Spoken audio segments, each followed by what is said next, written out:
Hello, my name is Rob Kinneen. I'm the Outreach Director for NATIVS, North American Traditional Indigenous Food Systems. Today we're going to be making a salad close to Tlingit Ani, which is the land of the Tlingit. I was born and raised in Southeast Alaska. Most of my family's from Sitka, although I was raised in Petersburg, which is Sitkakwan, so on Mitkof Island. But this is a dish that is really focusing on the food. Most of the food is found right on the beach, harvestable in Alaska. So aside from kale. So we're gonna be doing a salad, and some of the ingredients that we're gonna be using is ribbons of kale, pickled bull kelp, beach asparagus, herring roe. We're gonna be garnishing with abalone, as well as black seaweed, finishing with a little smoked salmon belly. It'll be garnished with seal oil, and we're going to be using a foraged vinaigrette, which will be, you can look into that on our previous video recorded. Okay, so let's get started with the salad. We're going to use about a cup of kale ribbons, and again, I like to even use the little, if you cut it thin enough, I don't mind using the core piece as well. So we're going to add that in. 1 cup is about 1.5 ounces. That's a good hearty amount for a salad. We're going to garnish with pickled beach asparagus, about 1/2 ounce. Again, we've got the herring roe, and what I'm going to do is actually just use about probably 1 ounce, and kind of leave these in beautiful little pieces because it's a really special little bite.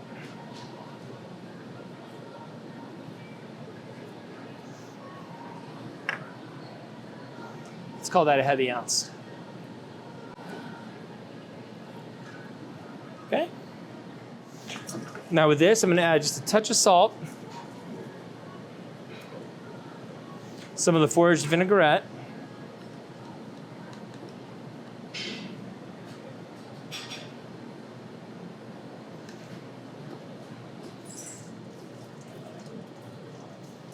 and just kind of mix this up, get all those flavors melding.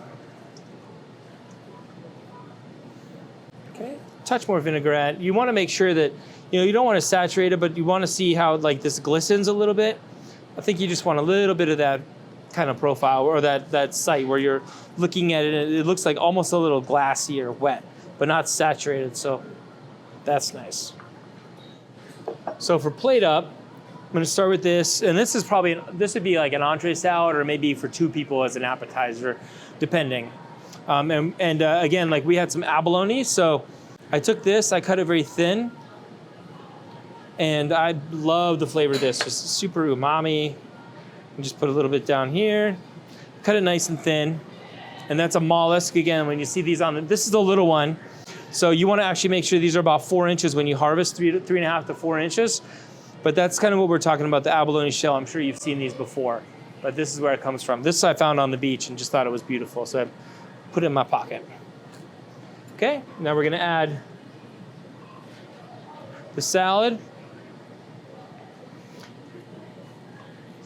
Long time ago when I was working with a chef, we used to say showboat the goods. So, we've got the kale, which is nice, but the star of the show here is going to be the herring eggs and the beach asparagus. So you want to see that on top. So put the greens down, but put all the good stuff on top.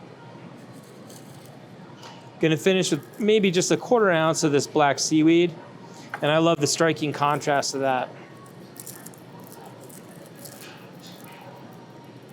And I like it where it's got a little crunch, so I don't put it into the greens where it's going to get saturated with a lot of the vinaigrette. I like to have it like this where it just touches up.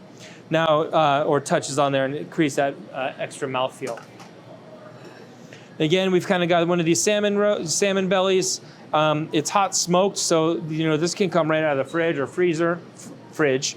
Probably got a good solid ounce here. So again, right over the top, you're just kind of thinking about this. Just to let you know, I kind of took this, I peeled the skin back, and it's all edible, but I just took a little bit of the meat. Some of this, I peeled back some of the fibrous belly right here, but it's again, it's all edible, just your personal choice. Bull kelp pickles, again, you want to showboat all the good stuff, so you're going to put that right on top for a little contrast. Not too much, but just enough. If you want to just gussy it up with a little flavor, this is the seal oil. So again, a little goes a long way. That's a tablespoon, but I'm going to put a little bit around here and just kind of over the top. And then just to kind of showcase the dressing again, maybe just a little bit right around the side here, just to kind of have a little visual. All right. And there we go. A beach salad with a taste of Alaska. Now, there were some questions about how can we find these items that are highly specified if we're not maybe in this region or doing subsistence harvesting, for example. And I think that's where, as outreach director, the mission of education of and accessibility to traditional foods is essentially super important. Number one, there's a barrier of ingredients, like, for example, black seaweed. That's something that I'm highlighting here. It's sacred to indigenous people, and it's something that we don't really want on the marketplace. And there's other examples of that in the Great Lakes region, the Plain region, other areas of the country of indigenous people, food that's sacred and personal to them.